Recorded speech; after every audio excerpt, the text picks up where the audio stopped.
He is a wealth of sports stories, and we're going to tap into them today. He is Tim Sullivan, an Emmy Award winning sports producer on television, has worked 3 decades in the field. And we're going to talk about his life, not just his story in the business. Clearly, he's got a lot that we're going to unpack here, but learn more about him, the human side of Tim as well, get a well rounded look at what he is all about. I'm Bryan Fenley. This is the Onto Something podcast, volleyball for ESPNU, also Fox Sports radio host, or excuse me, national anchor. And Tim, first of all, I'm excited to have you on. I've been looking forward to this conversation for a while. And I know we've got a couple of questions, but I'm looking behind you, all the memorabilia you have. And over your right shoulder, there was this little brick and it said living the dream. There Oh, we go. yeah, right there. And so I couldn't not bring this up and to say, how do you feel like your career epitomizes that motto? I'll tell you. Thanks for having me on, Brian. I appreciate the opportunity to talk to you. I've watched a few of your episodes and always find them entertaining. So thank you for the invite. Yeah, living the dream is something that I say and have been saying sarcastically, maybe more than I should for a long time. Because, when the flight is delayed or they don't have your reservation at the hotel or we have a rain delay and a broadcast or something, hey, living the dream is doesn't quite makes everyone laugh and breaks the tension for a few minutes. But no, I got to say I've been incredibly fortunate to work in an industry that I've always kind of dreamt about doing. When I was a kid, I thought about I'd watch games with my siblings and my buddies, and I always kind of thought about being there, and not necessarily as an athlete, although I think some of us maybe dreamed of being a Michael Jordan or a Steph Curry or what have you, but I just thought about, oh, that's kind of sounds interesting how they put the show together and who's commentating and Keith Jackson's there and it's the Rose Bowl or whatever it is. I just thought that was fascinating, and I pursued it, and lo and behold, the timing of when I graduated college and got into the industry, things were really picking up, and cable sports that really took off, and I just got right into it as a freelancer, as a young college graduate, and thought, wow, they're gonna pay me to keep score? Like, what? Like, I'll just keep score at a baseball game. Someone's gonna pay me $50. I mean, I found my very first paycheck not long ago. I was cleaning out my office here and came across it. May of 1990 was the month it was dated, and it was $50 from ESPN, and I thought, wow. So it has been a dream since then, and it hasn't really changed. So yeah, living the dream is a real thing for me, and I think if you ask my buddies and or my family, they would agree that I enjoy what I do, and I've been really, really fortunate to work with incredible people, very talented people that have kind of brought me along and mentored me. When you were in college, that was sort of the head start into your dream, get it going, get it off the ground, and then of course you would hit your stride. But if we were to go back to your college days, Tim, and relive one of your radio calls, college basketball, and I'm flipping through the channels, driving through the neighborhood, what is a call from Tim Sullivan going to sound like? Horrible is what the answer is. Yeah, I think part of those dreams I had as a kid about being the next Keith Jackson or Al Michaels or you name it. Yeah, it's hard, right? It's a hard business, and you know it firsthand. It's incredibly subjective to be on air, and you have to have some pipes. You have to be able to describe action in real time, accurately, in an entertaining fashion, and it's not easy at all. And I found that out very quickly as I did some college basketball primarily for the campus radio station. And, I worked by myself, so there was no, who critiqued it? No one. No one even listened, I don't think. I don't even know if the microphone was on or it was plugged in properly. I had no idea Oh, But you know what? I got to put a headset on. I was able to hit courtside, and I got to be close to the game and talk to the players and the student athletes and the coaches. And I thought that was like the best thing ever. And so, yeah, I wish it would have been better. Part of me wishes I'd be on air, but quite honestly, I can't imagine trading out what I do now for that. It's a hard business, as you well know. From a broadcaster and then sort of morphing into a producer, one person you've worked with is Bill Walton. And I know for a fact that his microphone was turned on, that he was wearing a headset that was working. And you helping sort of pick up this series that has become quite a hit during college basketball season, Walton's World, getting to work with him and coming up with ideas, the creativity. How did that challenge you in a way as a broadcaster or more so a producer? Yeah, it was. We came to it really out of the basic concept of Bill, as you well know, and many people do.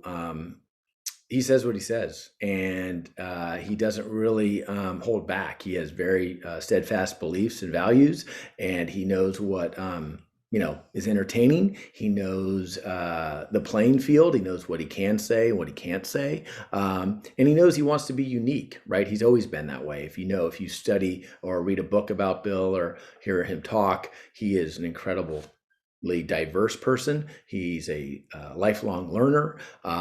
He reads, a voracious reader. And so he has a huge wealth of information in that head of his. And beyond the basketball, right? The basketball is just a part of Bill. Obviously, he made his name in becoming a Hall of Famer. But when I first met him, I was struck by how enthusiastic and energetic he was and how funny he was. I mean, he's an incredibly quick-witted guy. And so with this myriad of interests, right? Well beyond basketball. So between his propensity to want to say what he's going to say and the bucket of interests that he has, I thought, well, if he's going to say what he's going to say, and it's a visual medium, why don't we support our announcers, right? Like as production folks, isn't that our primary, one of our primary roles is to, yes, document the game, of course, but also to support the people talking about it, right? Your play-by-play and your analyst. So I said, well, he's going to say what he's going to say. It's going to be crazy. We know this. Why don't we then make an element, a visual element, because we're on television, that matches and supports him and gives him a little platform. And so I made him a deal. I came up with this idea about, it'd be 60 to 90 seconds, right? Every show we would air a Walton's World, and it could be pretty much whatever we came up with that week. However, in exchange for that, he would have to, when the game was really good, and in the open and the close, so the beginning of the game and the end of the game, he had to only stick to the game. That was the bargain that I made with the devil. And I say that tongue in cheek. Bill's far from the devil. But he said, great, what do you got? And I said, well, who are, for example, what's our matchup this week? And it's Washington at Arizona. It's like, okay, great. Huskies, Wildcats, cats and dogs living together. Great. So what does that make me think of? It makes me think of calling the SPCA in Tucson. Get on the phone, call them up. Hey, introduce myself. This is all before Bill has a chance to chime in on it, because once Bill gets a hold of something, it is like he just doesn't let go of it, and it becomes a little unwieldy at times to manage him. But if you have an idea and bring it to him and have a good plan, he's awesome. And he takes your idea and just elevates it. He always makes it better, always. So I called the SPCA in Tucson, true story. And I said, hey, I introduced myself. I said, do you by chance have an opportunity that we could come down? I'm in town doing the Arizona basketball game. Could we bring our analyst, Bill Walton, in to meet a couple of the animals? And they, absolutely. When do you want to come? I said, like an hour? They said, great. I said, okay, but before we go, do you by chance have a husky? And they're like, a dog? I said, yeah. They breed a dog, a husky. They're like, you know what? Hold on a second. She puts me on hold. Comes back a minute later, and she goes, "You're not going to believe this." I said, "What?" She goes, a stray husky was brought in last night." Oh my. I said, "Okay." I said, "Is it available for us to talk to and like pet?" And Bill, well, you know what? He doesn't have all his shots. I go, "Don't worry about it. Bill doesn't either." So that so we drive down. True story. Drive down there. Bring in a cat, like a domesticated cat, and a husky. And Bill is on the lawn in this SPCA facility, rolling around with the cat and the dog all over them, talking about the game and the matchup and how dogs and cats don't get along, and huskies and wildcats. It's going to be a great confrontation of two great teams. And the people working there are looking at me like, who is this guy and what is he doing? And all the while, I'm just recording it on this. And he just took a kernel of an idea and made it so much better. And we would reduce it down to 90 seconds, put it on the air, and run it out of a commercial break. And then it would take on a life of its own for sure. But primarily, it was a way for Bill to really we did solar power. We've done art exhibits, technology exhibits around campus. We did things about things that were in town. So it was player, program, coach, team, conference, school, region. There was always some sort of tie to it, and then whatever Bill read or thought of between when we hatched the idea to when we went and shot it. But they were great. They were fun. He made that whole experience really, really fun. Tim Sullivan is with me. I'm Bryan Fenley. So if we were to borrow that whole idea behind Walton's World, and we were to create Sullivan's World, in that, try to caption what it's like in you being a girl dad, and trying to put that out there for people to see. Yeah, crazy. What are we gonna figure out about you through that?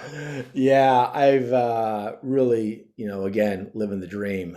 This is a big chunk of that. Living that dream is I'm fortunate to have two daughters, 18 and 15, and one's a college freshman, and another one's a high school sophomore. And they are the best, and being a girl dad is the best. And I would challenge anybody to say otherwise. It's funny because I got three buddies that we hang out here in the neighborhood, and we've all got to know each other through school and sporting events and whatnot. And all of us have two daughters. So there's 4 dads and 8 daughters and 4 wives. And so we're vastly outnumbered, but we all share experiences. Our kids are about the same age, and we do talk about it, and we talk about, just how fortunate we are. And, they'll test your patience like no other human, right? I mean, there are times that it just doesn't seem like we're the same species. But thankfully my wife brokers many of the disagreements, but they're great. I mean, being a girl dad and being able to, they're both athletic, and they played basketball and soccer primarily, although they tried every sport, I think. And I had an opportunity with my flexible schedule to be able to coach them throughout their childhood, and those memories of coaching them, and road trips and hotel rooms, and late night chocolate shakes, and the tears after a bad game, and the tears after a good game, all of that I wouldn't trade that for the world. So. Along the lines of basketball and what you've done in that space, let's go to Maui. Obviously, one of the hit tournaments to sort of kickstart the college basketball season, the Maui Invitational.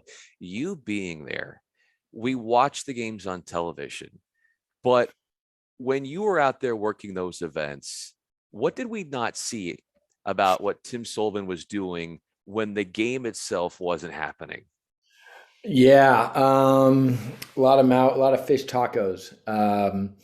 It is funny because a colleague of mine, Aaron Stoikov, and I worked hand in hand as the co-producers of that show. There were 12 games over 3 days, so 4 a day, and we would split them up amongst us. And he said something very early on about that we produce more content outside of the actual game, right, than any other production team. And that was a very true statement. We would go a couple days early. We would spend an entire day, one full day, 14 hours, shooting, going around the island, shooting various things. When Bill finally, we got Bill on the show after a few years, we would go and shoot a bunch of things with Bill, right? So hula dancing and riding his bike through Lahaina and canoeing, outrigger canoeing, snorkeling, I mean, you name whatever Bill was doing, he did it, and we had great memories. And I think the crew worked incredibly hard with very very little resources, and we would put together all of these elements that were, I mean, so fun. We laughed. I mean, there was no better week I spent in the industry on any singular event than the time in Maui. It was everyone was committed. Yes, it's in Maui. It's awesome, right? It's Maui. We're not in a lonely town somewhere with nothing going on. It's a gorgeous place in the world. Everyone's happy. Everyone's excited to be there, and they work incredibly hard. And they produced, the basketball games were first rate, right? I mean, we had Carolina winning when they won the national title. Duke, I think, won the Maui Invitational 5 times, if I have that right, and they've won five national titles under Coach K. I mean, we had high level games, and a first rate crew, and just the fun. And there wasn't a whole lot of downtime. So you talk about like what we did outside the games. I mean, we traveled one day, we worked all day Friday, we edited all day Saturday and Sunday, went to practices all day in the gym. So we were literally in the gym most of the day, Saturday, Sunday, and then the game started, I think, 8:30 or 9 o'clock in the morning in Maui, and they run throughout the day. So it's exhausting, but no better event to be part of. What are you like in those situations, working an event like that or any other, as far as being a communicator? Because in the communication business, everybody has a different style. And sometimes the way you communicate can set yourself up and your team up for success more than another person. So, like, what is your skill in sort of going into that space and talking about that? Yeah, I think it would be summed up with the term collaboration, and that is part listening, right? It's really getting people to buy in, and even before you get them to buy in, you need to reach out to them, right? So as a leader, producer, manager, producers are one of the heads of the snake there, of our production team, and responsible for a lot of planning, a lot of in-game execution, communicating with announcers and the rest of the crew, but also stakeholders, right? Teams, ADs, SIDs, conference commissioners, marketers, etc., sales folks. So you really, I mean, I always approached a show and something like Maui, where it required a whole lot of planning, as getting the best people you could, right? So you need great people. You need people that buy in, people that want to be there, people that want to work hard. They know it's going to be hard, and long hours, but they take great pride in what they do. So as a communicator, I always made it a point to go and reach out and try to connect personally with folks outside of being on air, because when you're on air in live sports, it can be a little tense, right? There's a lot of activity, there's a lot of adrenaline. Decisions have to be made in real time, very quickly, and sometimes you make a right decision, sometimes you don't. Sometimes you make errors on the air. Unfortunately, it happens, and then the fallout of an error, right, and a mistake, and how do you correct it, and who's to blame, and all the business that goes on. Meanwhile, the game's going on, and you're continuing to work. If you don't, you can get through those moments a lot more easily if you have a connection. You've taken time to make a connection with somebody. And again, I've had incredible fortune to work with some of the best folks in our industry, and they've mentored me, and I've taken a little bit of their styles to kind of build my own. But collaborating on the product, reaching out and reaching out, that communication of you being proactive to say, hey, Bryan, what are you up to these days? Or how's the kids? Or how's the family? Or where, when we last met, we were, in an airport somewhere. Just those little things help you build a foundation of trust and care. And then you empower them, right? You empower people. You give people what they need to do their jobs, right? Not everyone needs to know all the information, but you empower people and delegate and say, you can do this. This is what I need you to do. Set expectations.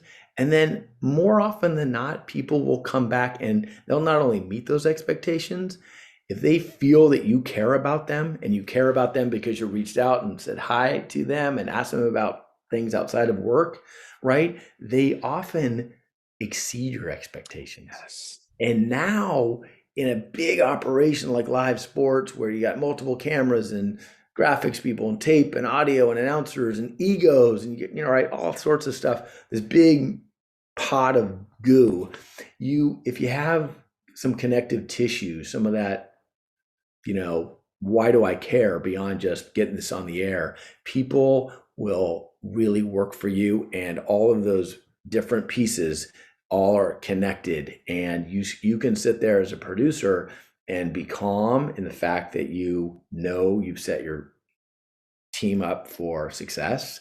They have bought into what your vision is or what the goal of the show is, and they will run through a brick wall for you. And then they're incredibly they feel valued, and then at the end of the show they feel like they just participated in something very worthwhile, right? Which creates more energy for the next time you see them, and the next day, and the next day, especially on a multi-day event, which is really important, right? And I've seen it go the other way too. So I really have tried to be somebody that empowers folks, delegates, and ultimately is a collaborator. And that's how I see communication being so critical to your success as a live sports producer or a manager in any field. You use the term empowering, and how you've done that and built up others and gotten people to be at their best and to enjoy what they're doing, to build that trust with you and to have an enjoyable experience. What about a time when you picked yourself up mentally? Not just like when you've picked up so many other people and people have helped you along the way as well, but when you made a concerted effort, Tim, to talk yourself up out of a situation that wasn't easy and you were able to overcome it. Yeah, there's been a couple of both professional situations and personal situations that I think aren't necessarily unique to me or my experience, but they all challenged me in different ways. I was on a show several years ago, and there were some really headstrong personalities on the show, and they were in leadership positions. And I was worked in very close relationships with them, but was not a primary, decision maker. Um, and to sit there and witness a lot of kind of tension amongst these three or four folks and kind of try to navigate it, it took a toll on me because I learned a lot, and I didn't handle it well always. Like when criticism came my way, I do remember there was there was a little bit of dysfunction in the group, and then when things would go poorly on air, uh, you know, I would, if I was responsible for whatever the element was or what have you, if I played a hand in the error or the mistake, it would be, I would be criticized, or I would be approached, or this it would discuss, and I would take it. I was not awesome at taking it. I think I appeared like as I was, right? Like I'd be like, okay, yep, got it. But I would go home, fly home, and I would just let it manifest inside of me for days and days. And then we would go back out and do another show a week later, and I would bring that same baggage to the next show, which was not helpful, or quite honestly not healthy. So it took me a long time to kind of learn that, to kind of step away, and what other people somebody told me this story or this line, and I've taken it with me and I've shared it with others. It's none of my business what you think of me. And if you think about it, you're like, what? Wait, it's none of. So it's not my business what Bryan Fenley thinks of Tim Sullivan. It's not my business. How you think of me is how you think of me. Okay. The impression I'm giving off here, if you think I'm a good producer, a bad producer, a good person, a bad person, whatever, that's your business. Right? That's your perception of me. I need to understand what I have to have a clear idea of who I am as a person, as a father, as a husband, as a dad, as a producer, neighbor, friend, whatever. And you don't let other people's perceptions kind of color your perception of yourself. And it's really easy to say, and it's incredibly hard to do. And it's taken me years and years of practice. And I truly believe that although that time, the professional time that was bumpy, I would not be nearly as comfortable in my own skin today had I not gone through that adversity professionally, because it did spill out into my personal life, right, into my home life. And when my work started negatively impacting my work life or my home life, and I started bringing it home, that's when I knew things were not good. So I needed to kind of step away and just kind of take stock and like, how am I acting? How am I receiving information? How am I being how am I receiving criticism? Am I letting the personal side of what somebody said to me really manifested? Or it is what it is. It's live sports, right? Just like let's not make it bigger than it is. And he's not attacking you personally. He's just commenting that you didn't execute that element well, right? Due to a variety of things. So I just think separating yourself and creating a little space between who you are, the person, and your job, and just be confident and build some self-confidence really, really goes a long way. And it's hard. You've won Emmys, you've won awards, you've worked Yeah. on big projects, but this change in philosophy that you're explaining to me, and how you think when those times come where it's so hard to unleash and let go of being criticized and all that, and you creating this healthier mindset as far as an achievement in your life and your career, Tim, where does that stack up compared to any award that you've ever won, any physical trophy of any sort, from as a kid playing a sport or anything like that, in terms of comparing? Yeah, number one, and it's not even close, right? There's no close second. And I say that because it impacts every aspect of my life. And I've been, again, fortunate to have really good role models in my life and also in my professional life, people who I can call up to like today. And I did not long ago, a couple of weeks ago, I had a professional situation that I needed some feedback from, and I called a buddy of mine who I haven't seen in 5 or 6 years, maybe longer. We've talked on the phone a few times, and but he's just been a friend of mine for going back to the early 1990s, so 25 plus years, and I guess being able to rely on people and have process it, and then having strong, my wife, who is incredibly patient to be dealing with me and putting up with all of this and the crazy life we lead as remote sports producers traveling. But because when you learn self-confidence and you learn, and you can buoy your self-esteem, and you don't tie a good show or a bad show to your self-worth, and you just separate the two. And I know a lot of guys that do it much better than I, and I respect the hell out of them. But it took me a while to figure that out. And once I was able to kind of go, oh, okay, that's work. This is me, two separate things. I want to do it well, right? I want to produce good shows and have good relationships and do it well and professionally. But and do bigger shows, get promoted, etc. But I also want to have balance in my life, right? I want to have a healthy marriage, and I want to be a good dad to my two daughters.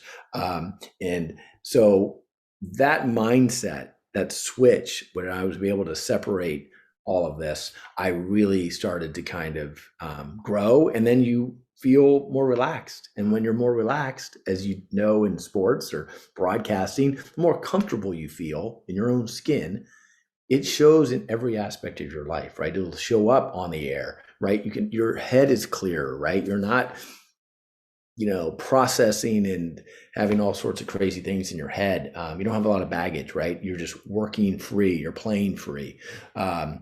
And I think it's critical. The awards and all the other business and the great memories and fun stuff I have are part of it, but it having a healthy mind body balance and seeing life for what it is by far the biggest achievement I have. And again, I have plenty of people, primarily my wife and kids, to and good friends, to be like, thank God you're so much easier to live with.